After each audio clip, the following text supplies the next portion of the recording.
broadly, what we're seeing right now is that Iran has more friends on college campuses in America than it does in the region.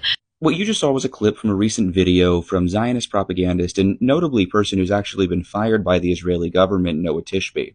The video, as you might have guessed, is about Iran, and in that little part she makes this argument that U.S. students on campuses across the country who have been protesting the ongoing genocide being perpetrated by so-called Israel are either allied to, or really what the argument is that they're assets of the Iranian government.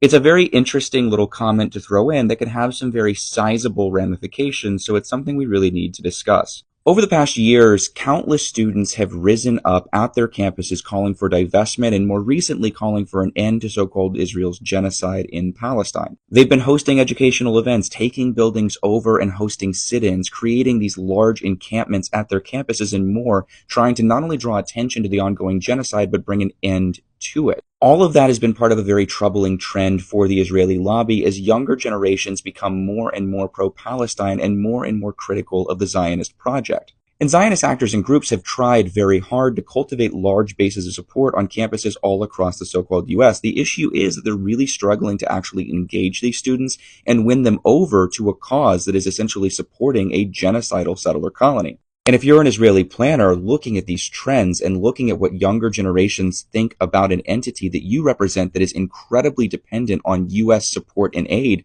this is a crisis in the making. So what do you do if you're a Zionist actor, institution, or organization to meet this moment, right? To try to head off what could be an impending crisis for your interests? Well, you try to do everything you can to push for the criminalization and delegitimization of the student movement itself. And we've seen this particularly over the past couple of months of Zionist institutions, actors, and organizations smearing pro-Palestine organizers and activists on campuses nationwide. We've seen organizations and institutions do everything they can to ban pro-Palestine activities and organizations on the campuses themselves, and ultimately now try to paint these organizers essentially as foreign assets or convenient tools of foreign adversaries.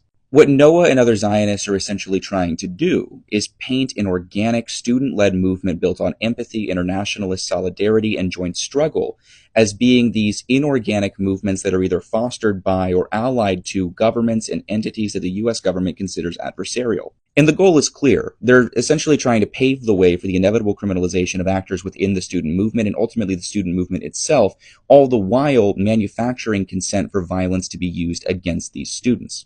And we should be asking ourselves, why is it that they're trying so desperately to stifle free speech on campuses across the so-called United States? The reason is clear. They are defending the interests of a genocidal colony, and those students act against those interests.